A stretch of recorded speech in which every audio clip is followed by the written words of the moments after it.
God forbid I put a pussy hat on my head.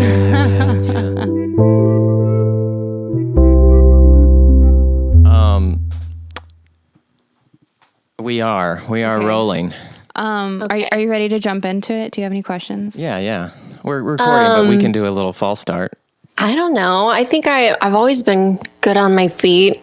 Yeah. I mean, I haven't booked a lot of roles based on that, but that's what I like to think.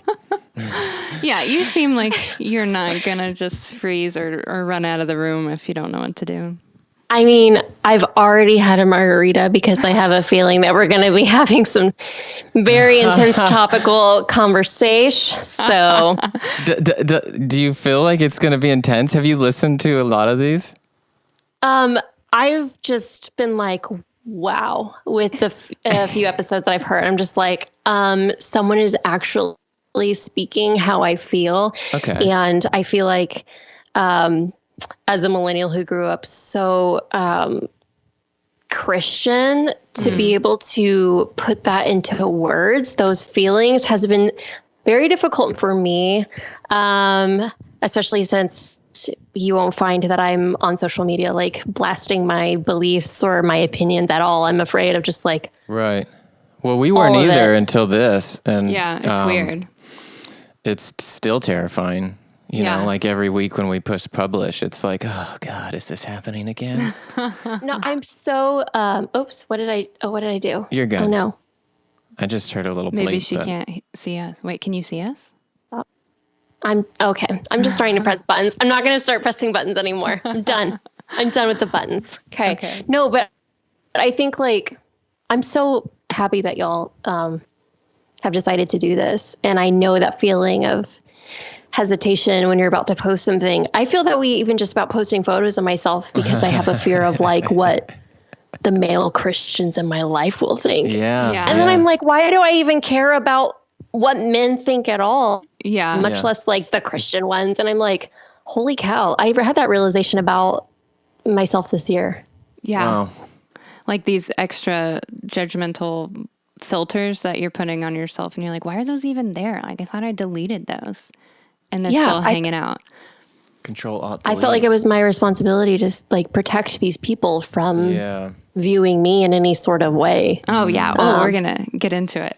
Are we not into it? We're into it, but we still need to say who we're with. We just like the false start. Yeah. All right. We can keep it, though. Yeah, we can keep it. So this is, as you guys know, as you're already listening, another episode of Backsliders. And we're here today with our Skype friend, Sarah Butler. She's more than a Skype friend. But we have only met her through Skype. No, I've met her in person. Wait, you have? Yes. I Oh, went I'm to her jealous. apartment. You were there. When I dropped hard drives off. I'll blame it on pregnancy brain. Yeah. She's like, It was brief, you know. Sarah's husband edited our series Home. yes. So. And then we've connected through the internet, and here we are. Here we are. Here we are. It's crazy. Yeah. Man. It's weird that you can like start friendships with people that you can't hang out with normally. Hey, but, you know, here we are hanging out. Yeah. And Modern technology. Oh, I thought we were in Google Hangouts. I forgot. That was earlier. There was a whole thing. If they'll sponsor us, we will use Google Hangouts exclusively. And here I am feeling like I just got invited to sit at the cool kids table. I'm like was so stressed and like, oh my God, I gotta put out this freaking plant to make them know I have good production value. Like that plant looks great. This is our kitchen with a couch in it. Like, Yes. if we pulled the cameras back, you'd see how small this place is. Yeah, you That wouldn't LA see all living. the dirty laundry, the cat vomit, you know, whatever. Yeah. It's just real life. Yeah. It's just life. We ain't here to pretend. No. Yeah, exactly. So where did you grow up? I grew up here in Austin, Texas. My family, my parents and sisters moved here in 93. So I've been here a bit. I was 3 years old when we moved here to Austin. Yeah. So Just a little baby. yep. And then we bounced all around from South Austin all the way up to Hutto, where I ended up being the mascot, the hippo. Nice. You were were the commonality. hippo? Yeah, I was the high school mascot too, but mine was racist. It was the Indians, so I was Pocahontas. Mascots unite. Yeah.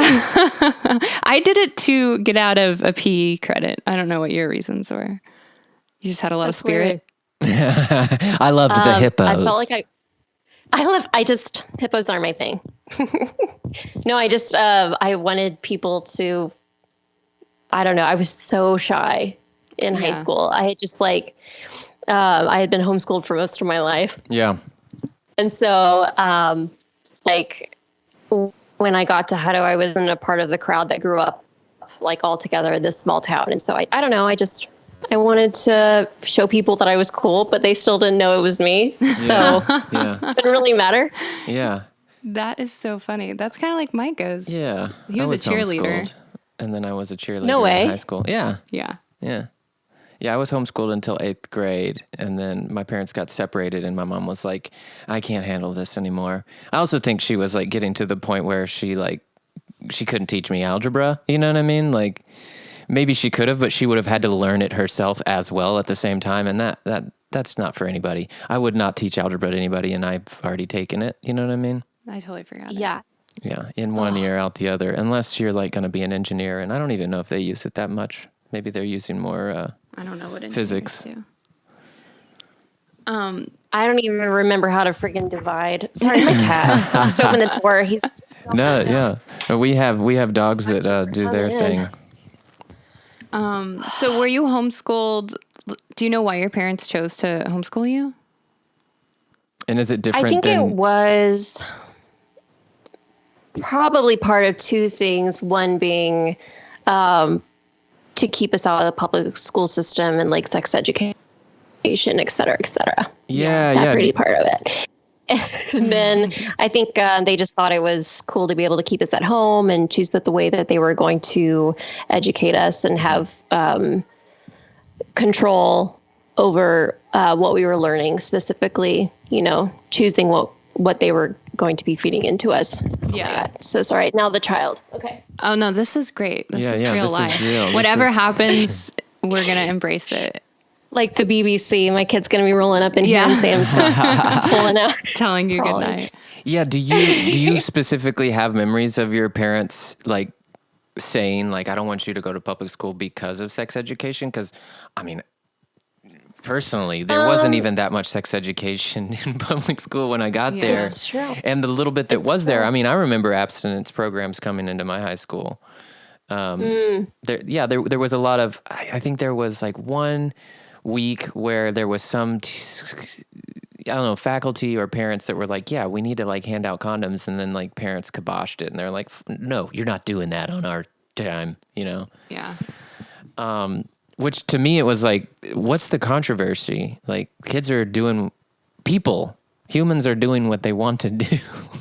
Sure. It's it's just a matter of, are they going to feel like they're going to hell or not? I think for a lot of Christian parents, they feel like sex education is promoting premarital sex. Sure. But the fact is that kids are going to experiment regardless whenever they want to. And so you should equip them so that they can be safe. And I actually Does read wearing something. a seatbelt promote crashing a car?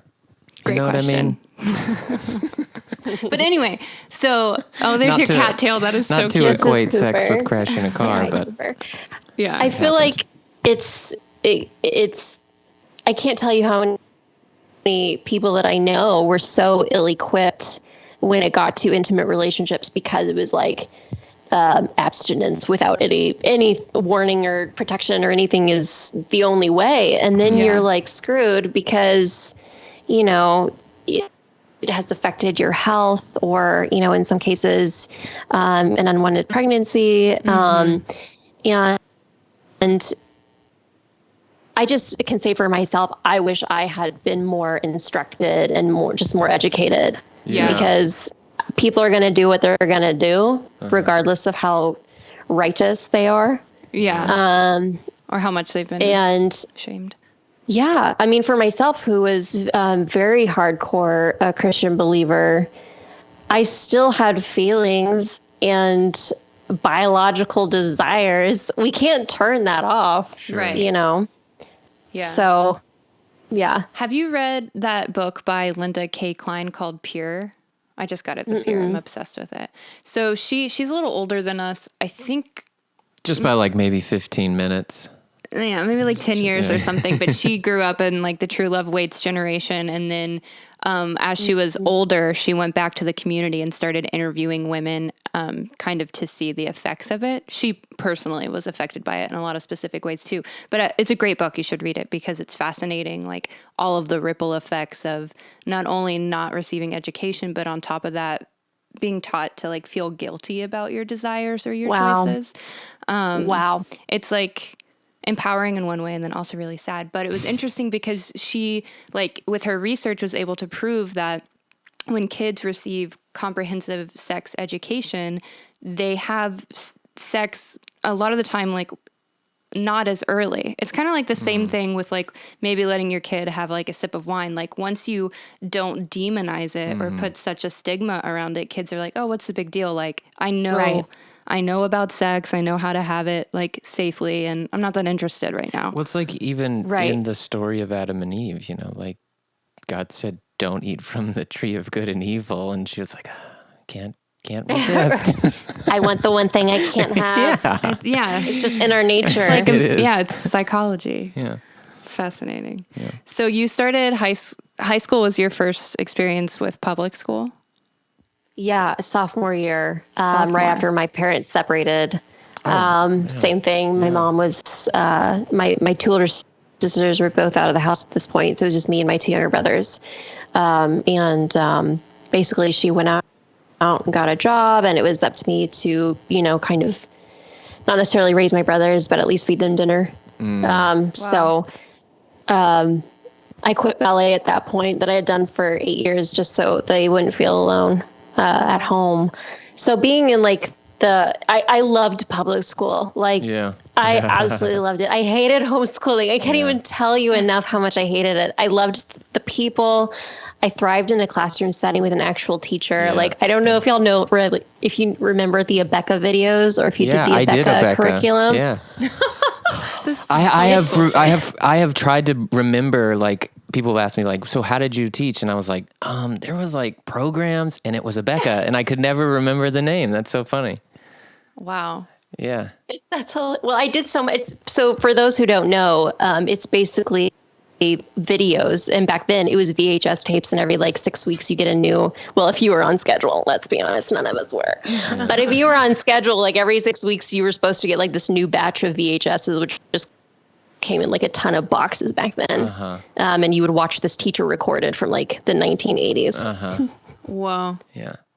It was also a way for maybe parents to not like homeschool without doing the schooling, you know? See, and I think that was part of the problem. Not that, I mean, I adore my mom. She's one of the most fantastic human beings on this planet. Yeah. But I think it was just a lot. It's a lot to have to homeschool 5 kids. Yeah. And then when you have, you know, where it's like, oh, well, the teacher on the video is doing it. Then I think it's easy to, you know, be like, oh, well, that's, you know, I think even as a parent today, sometimes, you know, like I'll turn on Sesame Street because I like need a break. Yeah. I totally get where she's coming from. Yeah. At this point, it just affected my education. So, do you feel it was like a little problematic, probably. Do you feel like because of homeschooling that you're able to teach yourself a lot of things? I used to read. Oh my God, my cat, you guys! I'm so sorry. Get out of here, you crazy cat! This is going to be a great bit. Featuring Sarah and Cooper. Is it Cooper? Is that what you said? Yeah. Oh, Lord. What was I saying? Being able to teach myself. Yeah. Oh my God. So instead of watching the videos, I was either cross-stitching or reading. Oh my God, I would read so much. And to this day, I I can't sit down and read a book. I'm so bad at educating myself, even just to like read the news or anything. I love being I don't know, that's not true. I don't love being out of the loop. I think I just cling to my ignorance then is healthy as like a way of coping and surviving. I think especially in this day and age. Yeah. I've definitely cut back. Like I would say like 4 years ago during the other election, I was She was on it. I was on it. I was into it. And it was affecting my mental health. Like I was so upset and I was angry and I was hurt. And it was like the things that were being talked about in the cycle and like the Me Too stuff, when that was happening, it was like, it was making me relive so many things and like reignite so much hurt and anger. And I just couldn't, I had to step back or I was going to like lose my mind. Mm-hmm, mm-hmm. And we're not really, we're not made to have like 24-hour inundation with bad news. And really we're the first, like the millennial generation is the first generation to grow up with the 24-hour news cycle. Yeah. And I think it is negatively affecting our health for those that don't step back when they're feeling they need to.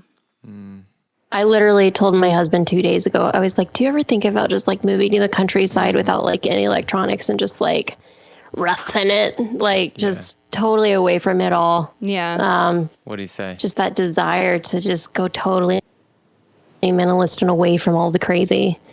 And I think there's a little bit of that hunger because we're so immersed in it. Even if it's positive social media, you know, it's just this constant, like always going, never turning off. There's always another video. Yeah. There's always something. Another podcast. Yeah. That's different. That's education. This is education.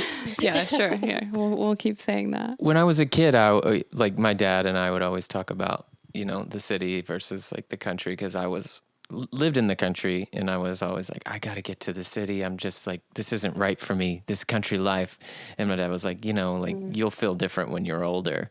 And like, I think he's right. You know, like I still yearn even now, even though I'm not moving back to the country, like I definitely want some more country life in my life. And it is just like that unplugging.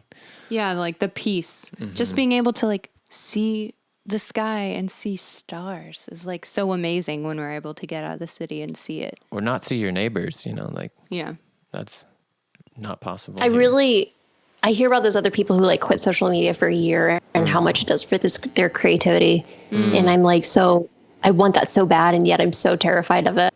Ooh, interesting. Like, can I do it? You know, and what will it do for my career? Will it ruin it? You know, for being absent? That's the other thing. I think as far as being in this industry is you need to have a presence, and all the freaking algorithm will screw with you if you don't have a presence. And well, what if just to play devil's advocate, what if you just created stuff and then you didn't worry about where it was posted, but you like hired Sam to do that? That's a good idea. Like you just worried about creating. You created for a year and then he posted it, and you wouldn't have to think about like, well, I wouldn't have picked that angle, or I wouldn't have posted that video or whatever. Like it's out of your hands. You're just That's a great idea. You're just a creator, and he's your propagator, and be done. Sam's like, he's like, Micah, shut up. I already have I was a job. trying to find more ways to use him. I would love that. That's actually a fantastic idea. Yeah. Because he doesn't consume social media the way I do. Yeah. Like he's not on it all the time. I don't think he's posted in like months. Like he's very much just, I don't know. I think he listens to lots of podcasts. Oh, yeah. That's his thing. Yeah. How did you guys meet? Oh, this is going to be good. Sam and I met at this film internship in East Texas that used to be a part of this ministry that no longer exists called Teen Mania Ministries. And they used to go around doing these ginormous, huge conferences called Acquire the Fire, just stadium, huge Christian conferences for teens. Yeah. And they also had a phenomenal branch called Global Expeditions, which was mission trips. And I actually went on 2 mission trips, one to Panama, one to India. So they had this film internship side of things that would help create the media for this big conference and to help promotion and stuff like that. So somehow, some way, I graduated acting school and decided I needed to learn the other side of the camera, wanted to learn more about production management, producing. Yeah. But this one was also like a Christian place. So I was like, perfect, my 2 favorite things. Yeah. And somehow Sam, who's from Canada, decided to go to Podunk, East Texas for a film internship as well, which is so bizarre because literally after we graduated from this program 2 years later, it just it closed down. The whole operation just shut down. What city was it in? Tyler. Oh my gosh. I lived in Palestine, so you were like right up No the street. freaking way. Yeah, Tyler is where we went to shop. Yeah. Wow. Whoa. Yeah. I actually lived in That's Natchez, crazy. which is right in between Palestine and... Wait, what was it called? Natchez. It's on 79, Highway 79. I always said, I thought it was Nietzsche's. Yeah. That's crazy. Yeah. I lived right there on 50 acres, right on the Natchez River. Whoa. Yeah. That's crazy. Well, I guess I say Tyler, but it was technically Garden Valley. Okay, yeah. I don't know. But we always shopped in Tyler. Yeah. That's the mall, man. And it is That's the not place a to good go, mall. literally. It's not a good mall at all. Now looking back. Oh, the man. mall. It was a mall. Yeah. So you guys... I was actually engaged to someone else at the time. I was engaged to this pastor's kid. And, but the catch of going to a ministry or schooling is that a lot of the times they have a no dating policy. And so upon arriving, I found out I wasn't allowed to be engaged anymore. That is And so insane. I had to call up my fiance and explain this to him. Granted, we already had a problematic relationship. So this was kind of It was a way out for blessing in me. disguise, But it was still very heartbreaking. Yeah. This is insane that somebody would say that you couldn't be engaged. Like, Seriously, this is not the dating. way. That's They're not well, dating. That's not dating. we were like 4 hours away. Oh my gosh. Too. But we were not allowed. So of course I just showed up to spend the next 11 months here and I don't know what to do. And I'm like, of course we'll be still together after I graduate. It's not a big deal. I'm on the phone outside of the auditorium or whatever at Student Center on the phone crying, breaking up with him. My fiance doesn't understand. Sam, my husband, who's arrived a day late, apparently is walking across the campus and sees me on the phone for the first time ever crying. I wear this terrible, bright pink dress.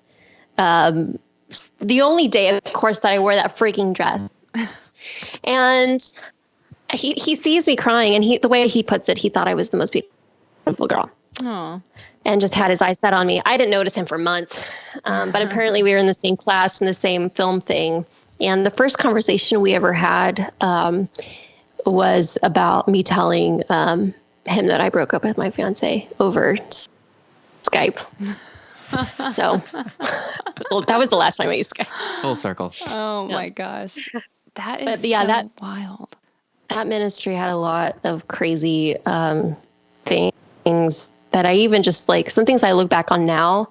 And it's not necessarily the ministry as a whole, that's unfair, but the younger leadership that they put in charge of us, which are just really people our age or if not younger, did some questionable things. And I still feel like I have PTSD. Yeah. I mean, it sounds like a very controlling environment. And how old were you at the time? I had just turned 20. Yeah. Because I did my first year at a Christian university, and I'm sure it was different, but it was similar in some ways in the sense that I felt there were so many very, very strict rules, which is harder when you're that age or your early 20s. You're figuring out what you think and what you believe and what you want to do. Meanwhile, people are doubling down on how strict they are with what's right and what's wrong. And it starts to feel like, how can I even be myself? I don't know if you felt that there. Yeah. Well, thankfully this is after I graduated from New York and had been out from underneath the totally Christian umbrella. And so I had experienced some of the world and made some good mistakes by then.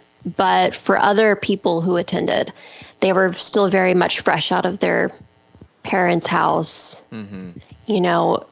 very strict in their own beliefs. And you look at those people today and they're on the way other side of the spectrum because they just weren't led in a very, I think, realistic manner. I think that I don't know. I'm so confused on how to be all in while still leading this life, and especially in this industry, and making choices for myself that I have to stand convicted by without feeling guilty and without like totally turning a blind eye to my faith. It's a constant struggle. And since I attended that church for 20 years, of the pastor of whose son I was engaged to, I still like haven't really found a church that I have felt accepted at, and felt that wasn't just like totally baloney. Yeah. Like, I don't know about you guys, about just like finding a place that feels authentic without them trying too hard, and it not feeling that stickiness of being like, oh, this is what I grew up in. Yuck. Yeah. Yeah. When we first moved out here, I don't know. I think, we were about to get married, and we had a hard time finding someone who would marry us because we were living together. And so it was partially that combined with like us just really going through the ringer, like in our relationship. I think a lot of things were coming up with the stress of the wedding and this like big commitment, and we didn't really know where to look. So we're like, let's try this church thing again. And it didn't feel good. Like being in an environment that was... It's because we were living in sin. Well, I think that over time, like our view of... I think everyone has a different experience, obviously, but it's like you were raised to believe something is true, and this is like the right way. That's what your parents tell you.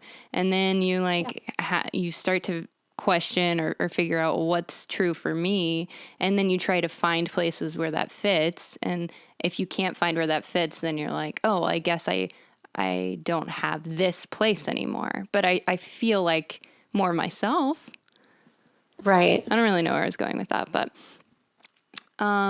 yeah, we tried. I still feel like, go ahead. Yes, we haven't checked out a church in a while, but we checked out a couple here. It still has that same feeling. I think we thought it might be a little bit different here, but it's kind of maybe even more so sticky, you know. It's still that similar. It's like got even more makeup on it, maybe a little bit. It's more really presentational. It's really polished. It's just like it's like too good, you know what I mean? And I feel like sometimes that's what it feels like going into some churches that are on the reputation level of like, this is a really good church, you got to go there. And then you go in there and you're like, oh, I see why people think this is a really good church. But me, who has been raised in the church, I understand why this is like the worst church. It might from my point of view. It might have good production value. Yeah. But there's still a lot like, of where's the people masks behind this mask? Yeah. Yeah. Exactly. Like, I'd rather go to a crusty church. Right. I think it's for those of us who grew up in the church, because we know so much of the inner workings of it. Yeah. And how two-faced people can be, just the politics of it, yada, yada. Just really wanting that authentic human connection, and wondering if the greeter at the door really means that behind their pearly white smile. You know what I mean? Just like... Yeah. Yeah. I was rude to the last church greeter I encountered with, just because I felt very feminist in that moment, and I was like, I should. I don't know. Smile. Was it? No, I'm just kidding. Yeah, it was like I was bringing some food for my child, and they're like, "Is that food for all? Do you bring us some food?" And I'm like, "No, this is for me." Just like walk through the door. I don't know. Just like I don't know. So, I don't know where I was going with that too. You don't go to a church regularly right now? No. And but we how do long has it been? Yeah. dabble with this one. Dibble dabble. We go to. It's only because it's like 45 minutes away, and it's the only one we found that we liked so far. Yeah. So, you know, it's that the time and the money to get out there when we feel like it, or if I feel like not getting my kids sick in church daycare that week. Like I don't know, but I really we feel like it's more raw and honest. No, absolutely no pizzazz. Yeah. Even the singers aren't even that great, so you know it's true. But they're not so bad where it's like, oh my God, But it's definitely from the heart. They're like a good middle. Yeah. Do you feel like your faith has like evolved over time from maybe what you were taught, or do you feel like you've been pretty consistent with certain things? I think it has evolved in the way that I question more. And some of it stayed the same. For example, where it's still very hard for me to read the Bible, only because my dad used to use that as punishment. We'd have to read the Bible if like we did something wrong. And so now like no wonder I hate it. Yeah. Which, so it's very hard for me to just sit down and read it. I find more connection through music. Yeah. Through worship if I were to, or prayer. But as far as evolving, I definitely feel like I question more, and I have a hard time believing, even just with the Me Too movement and what great effect that had on me. And just, the whole, you submit to your husband and under what circumstances, that was such a struggle for me. I'm like, how am I supposed to be a submissive Christian wife in 2020? And still be feminist and empowered. And granted, my husband is phenomenal and he is never pressuring. He always wants me, just like he is empowering of me. So I'm very thankful to have a husband like that who has always taken the time to understand where I'm coming from and to listen, and to help me heal. But there is still that struggle internally, where I feel like I even beat myself up because I don't even feel like I'm a great Christian wife. And I don't even really know what that's supposed to look like because I grew up with all these Christian wife, mom, little different things where it's like, you're supposed to love boots and rhinestones and God and glory and like just be a phenomenal person. And it's like, well, first of all, I don't like rhinestones or boots. So you're very wrong there. You have but other secondly, ideas. I don't know. It's just, I don't know. I really feel ya, because the Bible is really interesting. Like, obviously It's a survivor. Well, yeah, it is a survivor, but a lot of its contents were written at a particular time by people.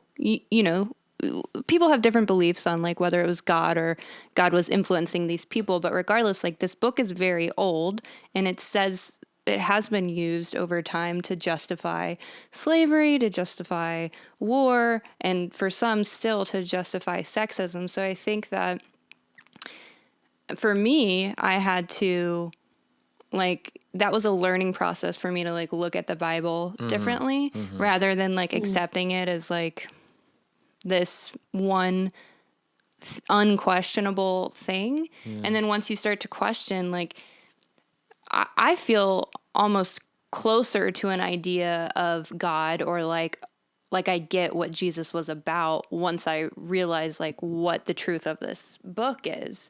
And how important questions are, and zooming out rather than being well, it says here this one definitive thing. So that's justifying why women can't preach. And it's okay, well, zoom out. What time were we in when this was going on? Yeah. And do you like Rob Bell, or do you know Rob Bell?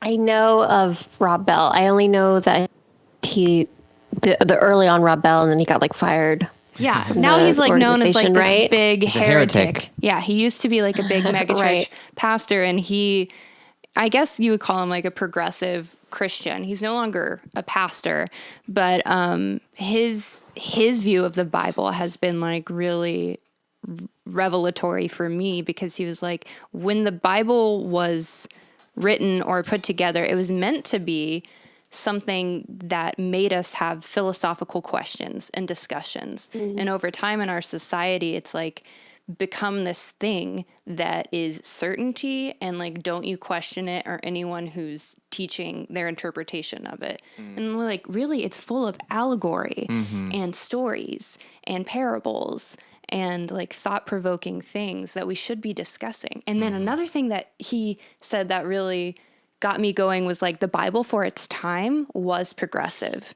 Like, even though there's still some things that are like, you can argue like, that's not progressive to say to tell women they can't speak. Like, for the time, it was progressive. We're in a different time, and so obviously it still needs to be like reevaluated and compared to what we now know to be true. How do you feel about forming, or people will say like twisting the Bible to fit your beliefs or to excuse behavior? Like, how do you feel about that? Because that's something I'm always like concerned about. Like, well, am I twisting the Bible to be able to excuse my behavior and make it seem right to myself in this day and age? Does any of that feel like, I don't know, how do you I guess personally, it's easy, I think, to argue two sides of the same conflict sometimes with the same book. Yeah. So then what's flawed? Are the people making the argument flawed, or is the reference book flawed in its duality? And I know God forbid you say it's flawed. Right. I mean, I think there's a lot of people that say it is flawed. But yes, in certain arenas, they're not going to hear that. It's the inherent word of God. How dare you?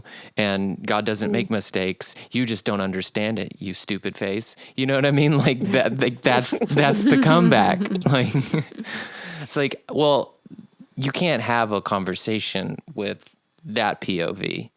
But I think that people like us who are capable of having these conversations, or are also capable of seeing discrepancies, can maybe step back and be like, hey, there's probably some good stories in here that I can learn from, and I don't have to throw away everything, because my whole understanding of God and spirituality was taught through that lens and taught through that book. So if I threw that away, I'd have to start all over again. But I can use those stories and reference points to kind of understand the world in which I live in the way in which I have experienced to be true, as opposed to what some pastor is telling me to be true. Because they're a human too. Mm-hmm. And maybe they're more fundamentalist than I am, and they think that they're right. But personally, like, anybody who's claiming to know the truth and that they are right is, I think, the first person to be wrong. Like, it's not even practicing faith to say that I know. Faith is like, I trust that I'm not in control, and I'm okay with that. Like, that's where I'm at personally. And I don't know if, like, there's the humility at the pulpit or the pulpits that I've been to for somebody to say that. Like, first of all, I think the people in the congregation don't want that to some degree. They're like, I'm lost, my life is in chaos, and I need somebody to show me the way. And then some, like, confident young pastor's like, I got it. My father empowered me to lead people. And to some degree, I think it's a little bit of acting that, you know what I mean? Like, maybe that's why I'm an actor, is because I learned to act from a very young age from other actors who never claimed to be it. Mm-hmm. My dad was a pastor that claimed a lot of authority on subject matters that I saw him waver in private, and in his latter life, he didn't even believe in hell. So people that revered him as such a man of God would be like, just rocked by knowing his evolution. So I just know that a human's spiritual journey isn't this constant rock thing. Yeah. From my own experience and from seeing my dad evolve over his life. Yeah. I think when I was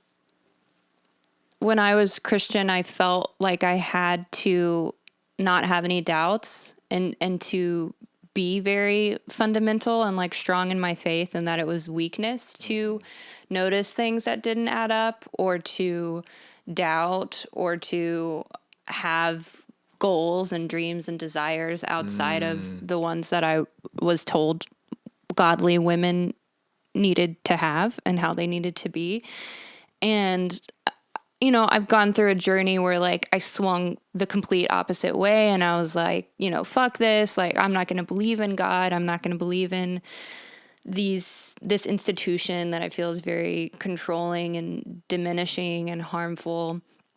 And then, but I personally can't deny that I've experienced like what has felt like divine moments of love or grace, like alone or with other humans. So I'm no longer like where I used to be, which was kind of I needed to be an angry atheist. It was like a part of my healing. Like I needed to work through my hurt and be mad and be like, there's no way, because all of this doesn't add up. But I think like arguably there is a lot of good in the world, and there's like a certain energy that feels very holy when I experience people being very loving or selfless or kind to one another.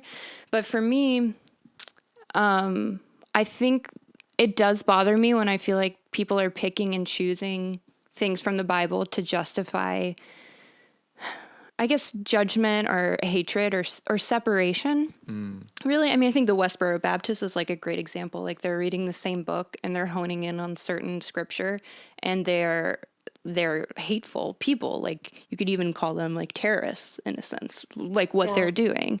And I think that's like such a clear extreme example of like what people with their own whatever opinions, baggage, perspective can do with the same book.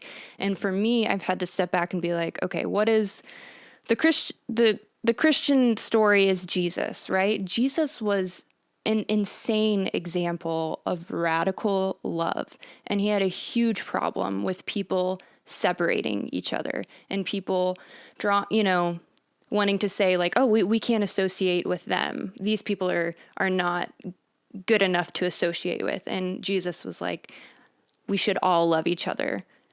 And so that's what I want to hone in on. And like, that's how I now view this book. But I'm also able to be like, oh, this book itself was like, has gone through many translations, was transcribed by many people. There was like, what's it called?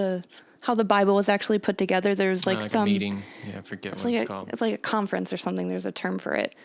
But it went through filters. Yeah, and there's excluded books of the Bible because they didn't serve they didn't serve the need of the time. It became like a political propaganda piece at times in its evolution. Right. So where I am now, it's like it's kind of with all religion. I think there's good that we can take from most religions. What bothers me is when people are so identified with whatever their religion is that they need to have certain rules that separate them from others.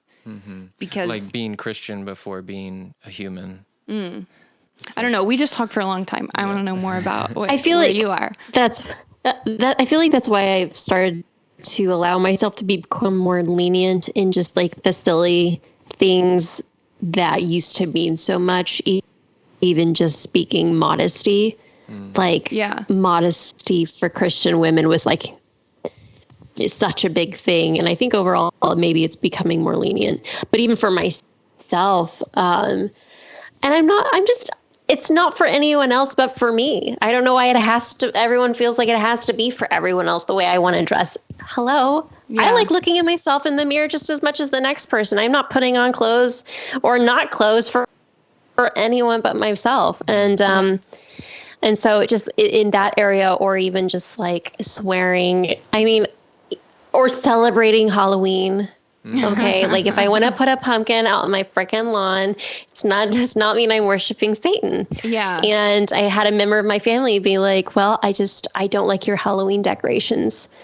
And I'm like, Mom, there is way more going on in the world to worry about than me dressing up for Halloween. Yeah. And you know what? I'm just dressing up because I wasn't allowed to for my, first 18 years of life. So now I'm just dressing up for whatever. Now churches and so have harvest festivals, you know. They Exactly. celebrate the same thing differently. And we're not missing out on anything except the devil. There's just so many rules that we've piled on and tacked on to the Bible, and like what's really important, that ultimately takes away from like what you were saying, the only story that matters, which, is the ultimate sacrifice and the story of love.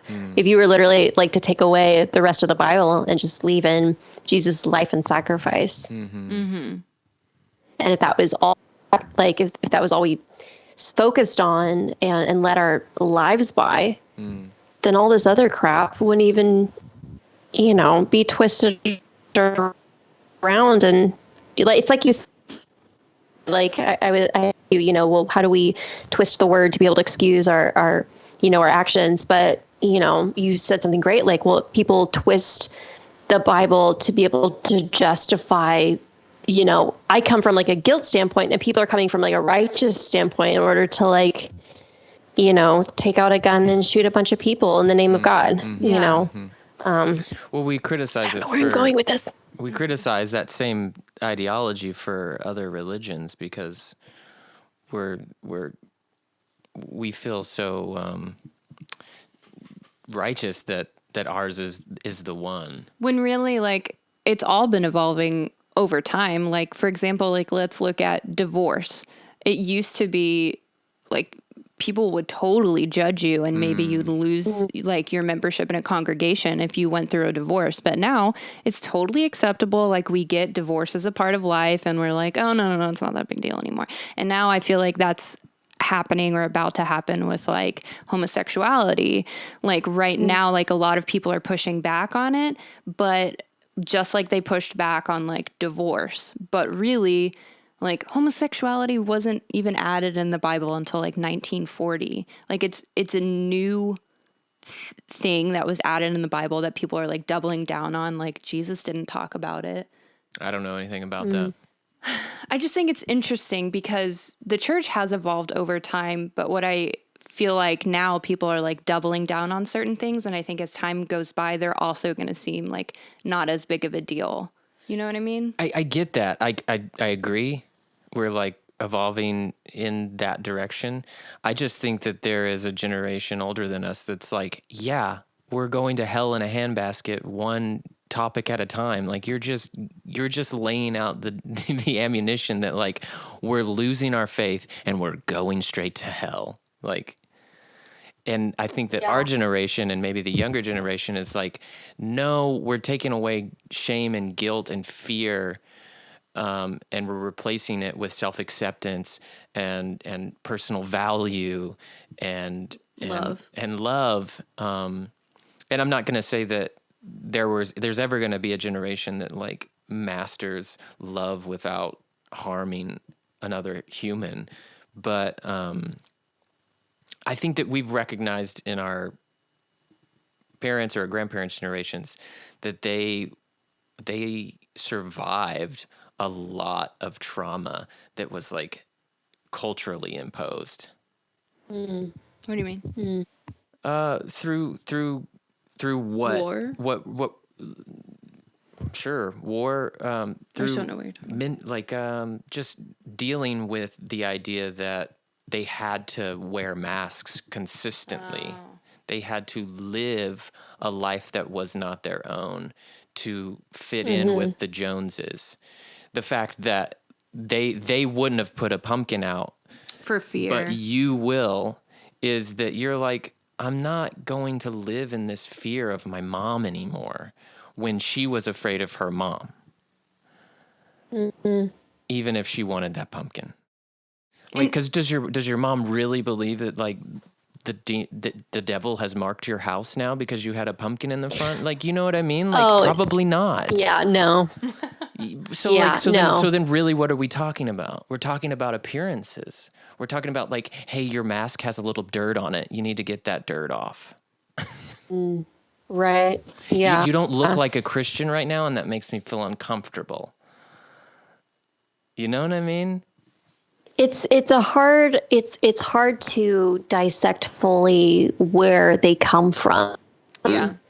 Because even just sitting here trying to think of like where it's just so fully ingrained into their belief system. Yeah. To, to how it affects what they watch, to how it affects how they vote, et cetera, et cetera. Yes. And we as a generation, I think, have just been so allowed to be able to think more for ourselves, because you came from the 1950s, then to the 1970s, and then just like it just keeps overflowing with new ideas and new information and all this creative expression and what to do with it. It's just the options are endless. And so I think it could come from a place of unknown, and the feel grandparents are like so stubborn about how they don't want to learn how an iPhone works, because that's just, that's what the kids do, and I wonder what that thing is going to be. It's coming for at them too our fast. Children when we look. It really is. I mean, just even like all that's happened in the last 5 years. Yeah. And because we are now, I think also what our parents did was either totally break away from their parents, or just adopt their belief system as well. Mm-hmm. And I think that our generation has just so strongly decided, no, we're going to decide for ourselves how we feel and who we're going to vote for and who we're going to pray to and how we're going to dress. And it's this freedom that I think is so important for us to find, because without it, how are we going to be able to pour into the next generation and be able to encourage them? And otherwise they're going to do it. Someone's going to do it, so it might as well be us. And, even just like finally being able to break away from the fear of how my family thinks or how acquaintances and church members and that I haven't spoken to in a decade think, because they can see me on social media. But they're still in the back of your head. Yeah. They're still messing with you. I know still deal with that, which is so fascinating because like we probably will not see them, but still just knowing, they're probably judging me or feeling fear towards us or praying for me or like worried. Don't you pray for me. No, I don't. Like I would love that, but I don't want to hurt people, but I do feel like speaking my feelings and my understandings does and will hurt people and or concern people. Yeah. And I just have to be okay with that. And I think that that's a part of like being me, like that's a part of me becoming an individual as opposed to being a part of a flock that has a singular mind. Mm-hmm. And that's difficult because the flock is strong, and the flock is stronger together, and the flock is not is quick to be like, get that sheep out of here. I think something that we've learned just even the last 2 or 3 years is that there was this fear of speaking up and speaking out. There was always a place of staying in your place. Don't be seen, don't be heard. Yeah. And that can definitely just be seen through the Me Too movement. Mm-hmm. And I think it's empowered not just victims and people who have experienced. It's not just solely for in the vein of sexual assault, but just giving room to be like, I need to speak up and speak out on many different fronts. Yeah, share my like story. Giving yeah, yourself because agent, right? Is that what it's called? Giving yourself Agency. because it makes you it makes you wonder, like, well, if I don't share my story, there's maybe someone else needs to hear it, or they need to know, that I'm going through it too, or that we're all flawed, instead of all of us trying to be so damn perfect all the friggin' time. Yeah. Because this world is just too crazy and too upsetting to be just trying to be perfect, and I'm so exhausted of it. Yeah. I'm just like, I don't freaking care anymore. And I think there is like such a strong desire from everyone, but especially our generation and younger, for vulnerability. It's like, cut the shit. Like, we don't want to see like spectacle stuff. Like, we want to see things that are real. We want to see flawed people like taking off their masks and like telling us how they really feel and their insecurities and what they've been through. And I think because there's so much healing that's available when people are being real, like, it's healing for me to share my story, because I get to process it and own it and say, I've survived this. This is who I am. And then others hear it, and then it helps them because they feel less alone. And then it helps me knowing that it helped them. It like creates this beautiful cycle of healing just by overcoming a fear of like judgment, when really everyone has the same fear of judgment. So like, if we can just like keep reminding ourselves of that and speaking out about what we really think, we're better able to connect with people. Yeah. I mean, it's like public therapy, like I've grown and healed a lot because of therapy. And that's a good safe space to have. But I think that when I speak publicly, there's a whole nother opportunity to grow and heal, because now not only am I out of this safe room with this singular person that I don't speak to anywhere else, now people that know me and love me can see that, he's not exactly as I dreamed him to be. He's not as exactly as I thought him to be.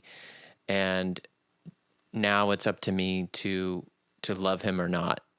And I have to be okay with whatever that outcome is. Because really, I don't want to be loved for what someone thinks I am or what someone hopes I am. I just want to be loved for who I am. And no more bullshit. Yeah. Yeah. And I think it's very difficult. And I think a lot of that comes from maybe the story that we were told through our churches or religion, which is God loves you, but do not have sex before you're married. Do not touch yourself. Do not dress immodestly, because that makes him like love you less, or you might be hurting others, which is hurting him. And it's like, no. Like, if God is love, then God loves you. There's not like, you can't say it's unconditional love, but there's all these conditions under it, which is like, it makes you feel unsafe when you feel like there's a judgmental, condemning God that's like watching your every move and judging you for being human, even though he created you to be human and have a body and a mind. So I think like a big part of like stepping away from organized religion for us was like kind of stepping away from that story that was like, unconditional love is conditional, so I'm not safe enough to be myself. And we're like, but a love should make you feel safe enough to be yourself. So that's what we want to be. I think it's really important to like probably talk about this a lot more, because I think that we feel this conditional love with people that we have experienced within the churches, but I think that they're manifesting their understanding of God's love. Right. Which is an understanding that it is conditional. I don't know if I could process it differently from the scripturally. So I am interested in knowing y'all's opinion. Like, how do you process God's love and his judgment? Not his love, just like do you process his love as unconditional or conditional or both? And if it's both, how does that affect you? I mean, I think as a parent now, well, first off, growing up in a household where I felt very distant from my father, I always clung to the image that is taught that God is our father. And that is where I found a lot of hope and peace in, because I was like, I do have a daddy to take care of me. Yeah. And so I always really clung to that image of him as being a father figure to me. Now being a parent myself, and as she's growing older and becoming her own person with her own ideas and beliefs, even as a 2.5-year-old, she has her own, she's going to make her own choices. And all you can do, you can only do so much. You can try and teach them the way they should go, right? But at some point you're just sitting back watching them either do what you hopefully taught them is right, or doing something that puts them in danger. And, you realize that they're just going to keep growing up and getting bigger, and they're going to go off into the world, and then they're going to be experiencing that all on their own, making good decisions, being safe, making bad decisions, being in danger.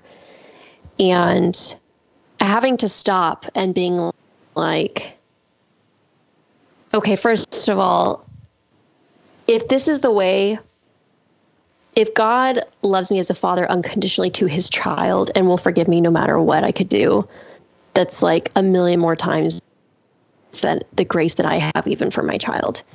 We're supposed to be able to be there for them no matter what as their parent, and, hopefully accept them as who they are. But we're still have our own agendas and hopes and dreams for them, et cetera, even selfish reasons. And God doesn't have any of that for us. It's like he forgives us no matter what. And I don't even know how to really, I can't fathom it, because I get so upset sometimes, a lot of times, let's be honest, because she's a toddler right now and life be cray. But the fact that, let me gather my thoughts really quickly. I don't know. I just look back and I think like, what? It's not an easy topic. It's a heavy topic. Yeah. I don't know. I love her so much, my daughter, that it hurts me. So to think that there is a God that loves us like that times a million, who, if his love truly is unconditional, that wouldn't get mad no matter what we did and turn a blind eye. It really wrecks me. I don't think I really ever appreciated it totally until I became a parent. Because I'm so human and I get so angry at my tiny little child for doing like whatever stupid things. Like today she let go of my hand in the street with these cars coming and like flung herself on the ground in the middle of the road. I'm like so pissed. Mm-hmm. And, if I were to turn this into a biblical aspect, God would just pick us up and brush us off and be like, no, you need to hold my hand for your safety. And you're like, oh, I don't. No, I want the road burn. Give me the burn. 2020. Just kidding. It's too late for that. I don't even know where I'm going anymore. I'm not very good at articulating myself. This is like the best I've articulated myself in decades. No, this is good. It's just a real conversation. This is why we're doing this. You know what I mean? Like, talking it out is a part of knowing who we are and what we believe. And that's a part of this evolving faith that we have or haven't had along the way and understood in different ways. And it's not this clean, precise, articulate thing to say. And it shouldn't be. You know what I mean? Like, I'm sure there's somebody out there. There's a Pete Buttigieg response to this, but like... That's not what we're looking for. Yeah, I'm not looking for that. I don't know if it was because when I was raised Catholic at first, which is like a lot, there's like a lot of guilt and shame in that system from what I remember. And then I guess it was Assemblies of God, which is Pentecostal. I don't know. Non-denominational. So I went from feeling like I understood the story of God to be very judgmental to then going to a church where I was taught that like God was my father and he was loving. And I also very much responded to that and needed that because I was a child of divorce also and didn't have a relationship with my dad that was good. And so that was very healing for me. And I felt like I gained a lot from that, but still in that teaching and now looking back on it, I guess my biggest question is the hell thing, which is just a question for me because my mom still very much believes in hell. And with this podcast, she's expressed worried we're going there. A worry that we're going to hell and that she won't see us in heaven because she said, if I'm going to heaven, I want to make sure you go to heaven. And I understand like if this is really where she is. And this is what she believes, and she loves me, and it's coming from a good place. She doesn't want me to go to hell. But just where I am personally, I can't, the two things for me can't exist. Like a loving, unconditional energy and God and divinity and an eternal damnation location that he'll send people to. Or whatever. Yeah. So I think that's like been a big uncomfortable thing that we're dealing with because I've never said that publicly until we started this podcast. And my mom has never expressed a worry verbally to me that we're going to hell. And it does feel uncomfortable that she thinks that. But I guess that over time has been the biggest thing that's shifted for me because when I was in a church, I believed in hell. And I think that also made me feel like I had to be a certain way because I definitely didn't want to go there. And but it also made me at the same time, like think about if other people were going there, which also made me a little bit self-righteous and judgmental looking back, even though my desire was to help them. Yeah, that's where I am, and that's like a big question I have. But at a certain time in my faith, I don't think I would have, I definitely wouldn't have entertained it. It's just factual for a lot of. Yeah, I can see how that must have taken a lot of bravery to be able to say that out loud and to have it out there on the forever interwebs. Yeah, probably won't be able to run for office. I've definitely always. What? We probably won't be able to run for office. I've definitely have always felt fearful and of how devout, like if my faith isn't at a certain level of devoutness, if that's a word, that my faith could be questioned and that it could change. Even though I've been told and encouraged again and again that once you accept Jesus Christ as your Lord and Savior and pronounce him as your, your heavenly Father, that you are forever saved. And then I've had on these other things that I was told as a child that scared the living shit out of me, which was that your faith, your salvation could be choked out like a vine wrapped around your heart. And it was such like this graphic imagery ingrained. It was just verbal, but like, it was just like this graphic imagery that I came up with in my mind of my heart being like, just being choked out, God being choked out of my soul. And I can't tell you how many times I've prayed the prayer of salvation. I mean, I can't. You're good. Because You're of good. that fear. Yeah. I definitely because I've always been so fearful of it, because I'm like, wow, probably burning in hell for eternity sounds pretty sucky. So definitely don't want that. And I wonder, like, if it's really so simple to just pray the prayer, then why doesn't everyone just do it? You know, like if it's really just that easy. Yeah. Well, because it also takes convincing. It's not just. Yeah, it also takes convincing. Right. I just meant like in the sense of like if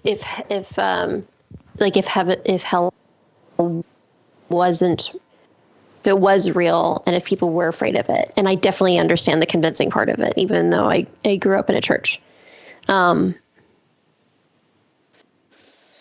It is a very testy topic, you guys. It's getting hot as hell in here. I know, it's pretty hot over here too. What part is testy? What part do you feel like most like afraid to speak on? I think it stems from the fear that Keely was talking about, how it was hard just even to be able to say that out loud. Like questioning if, like, you know, what's, you know, if hell is even real, because it's such a scary place in my mind to be like, to question that. It's like, whoa, you know. Yeah, it's a big foundational block. Well, we've been told that, like, you know, if there is no hell, then there is no consequence, and if there is no consequence, then why do we have morals? And if we don't have morals, then we're just like murdering and pillaging. That's just, we're just ruining each other, like as if that's who humans would be without the fear of hell. But we know that's not true. There's tons of people that don't believe in hell. Other religions don't even speak of hell. We've learned this year that, like, hell isn't even a topic for the Jewish religion, which Jesus was. You know what I mean? Like, they're not worried about eternal life. They're like, so. Yeah, I thought that was fascinating. Like, oh my gosh, just the idea of being raised in an environment that wasn't focused on the afterlife. Focused on the afterlife as much. Can you imagine? And or eternal damnation. Your perspective is so different. It's just so different of how you live your life. Yeah. And that's how Jesus was raised. Crazy. That's how Jesus was raised. He wasn't raised believing in hell or eternal life. Yeah. It literally is crazy that, like, as a 12-year-old, I was worried about going to hell. Like, I was like crying in my room, worried about going to hell. Yeah. You know, and that's not even entering other 12-year-olds' minds. Yeah. It's nowhere on their radar. No. Yeah. There's it's a just lot. like love, and, you know, you've got people that are other religions that don't even worry about anything other than, like, meditating. Would your mom be freaked out if you said you were meditating? No, I don't think so. No, like my mom, that's like a trigger word for my mom. Like, it's like Eastern. Yeah. Eastern religion. Eastern. Yoga. My mom is afraid of yoga. Micah had this screensaver that was Jesus, like, it was sitting like Jesus like a yogi. Like lotus like pose in a or something. meditative position, and she's like, That's awesome. Jesus to you? And I was like, yeah. Jesus was like, he was radical. He was doing things that were totally not acceptable for his culture and his time. And that sometimes I think that's so funny to me, because I'm like, I think some Christians would be so, if Jesus was here right now doing the things that he did in the Bible, would be so offended by him. And it's like, he's supposed to be your example of this radical love, who's like feeding the hungry and clothing the poor and hanging out with prostitutes and like saying, hey, you know, don't throw a stone unless you're sinless. So like, you can't throw, like, that's who he was. He was this crazy loving man that was causing all sorts of trouble. And now I feel like I get bothered when I see Christians like have a problem with people who are protesting or you know, getting involved in politics. Yes, thank you. Thank you. It's I'm like, I can see myself in those circles though, and probably would have been saying the same things. I'm just so disappointed in them having a different opinion than me. Yeah. God forbid I put a pussy hat on my head. Yeah. You might as well put 666 on your neck. That's interesting. For that reason, I'm dressing up as a Handmaid's Tale for Halloween this year. Oh, that's going to be a great costume. Lily looked great in it. Parents will love that all around the globe. Sam will also be dressing up as a handmaid too, because he loves being subjected to that kind of thing. So Not being a handmaid, but dressing up as a female character. Okay. Do you feel like, is this a new thing, you like putting out the pumpkin and like dressing how you want? Like, is that a relatively like over the past few years, or is it something that's been going on over a longer time and you're just being a little more forward with it? That's your rebellion. It's my rebellion, the pumpkin carving. It's still relatively new, probably within the last, probably started when we got married. I married such a heathen who dressed up for Halloween. It probably started when, because I had, because we finally had our own place. I wasn't living under some crazy ministry's roof or my mom's roof with stuff that just would not fly. And so it's our house. We do what we want to it with it. And I don't have to be worried about being kicked. Yeah. It's definitely started within the last few years for sure. And it's just become more fun. I don't know. I feel like I'm enjoying life more. Yeah. There's not all these rules. And I don't, she's not growing up under the weight of all these rules. There were so many rules. No wonder I broke, after I graduated high school. And the only reason why it took that long is because I was trying to set a good example for my brothers. My younger brothers, because I felt very responsible for them. Yeah. I was like, I need to lead the way. Yeah. And then I moved to New York and I was like, woo! Oh, sorry. Woo! No, you're fine. Well, we appreciate you talking with us so freely. I feel like we could have another episode. Yeah, if you're down. This feels like a dinner. Yeah. Except we're not eating. This has been really good for me because, like I said earlier, being able to express all these things and hear y'all guys express these things that I've been feeling in my core for so long. Just all these questions, all these concerns and fears, and I still don't know what I believe in so much. I'm still questioning and learning and evolving and growing so much. And at the end of the day, I just want to be okay. Yeah. And I want Sam to be okay. And I want Lily to be okay. Yeah. And I just want to be able to feel like we're doing the right thing and not being led down this treacherous road to hell. So thank you for creating this platform where we can talk about these uncomfortable things. Yeah. At least they might not be uncomfortable for other people, but they're very comfortable for me. But I think it's just so important because I know there's a ton of people out there who would feel like me and would probably feel just as afraid not to say it. And so being able to be open and honest, I know other people feel the same way that I do. And no, I'm never going to claim to have the answers. If anything, I'm going to be like, I know nothing. But I think people really relate to this podcast. So thank you for making the wait for this. Seriously. Well, thank you That for means the encouragement. Yeah. We're really grateful to have been able to have this conversation with you. And we hope that we get to hang out with you the next time we're in Austin and speak and eat in person. Thank you for your vulnerability and for your story and sharing your time with us. Do you want to tell people how they can find you and support your film? Absolutely. So my personal Instagram account. I'm really good at promoting myself. The personal Instagram account where I'm now wearing whatever I want to. It's actually very modest still. Is at Sarah Joy Byington. And my film is called Let Me Do Right by You.